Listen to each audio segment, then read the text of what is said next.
প্রিয় দর্শক, এখন আমি জানিয়ে দেব প্রতি ঘন্টার সংবাদ বুলেটিন। প্রতি ঘন্টার সংবাদ বুলেটিন সবার আগে পেতে সাবস্ক্রিপশন ও নোটিফিকেশন বাটন অন করে রাখুন।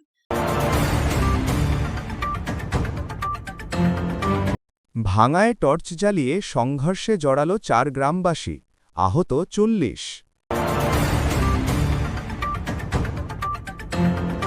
১৪ এপ্রিল টাঙ্গাইল থেকে কৃষক কার্ড বিতরণ কর্মসূচির উদ্বোধন করবেন প্রধানমন্ত্রী।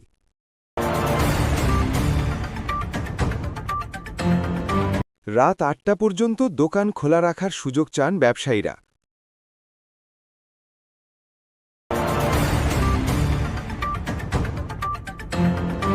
বিনামূল্যে ৫,০০০ মানুষকে চক্ষু চিকিৎসা সেবা দিলেন পরিবেশ প্রতিমন্ত্রী।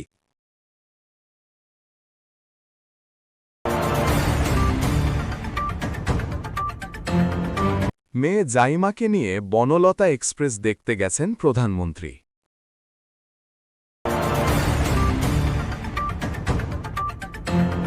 পাকিস্তানের রাজধানীতে সব গণপরিবহনের ভাড়া ফ্রি ঘোষণা।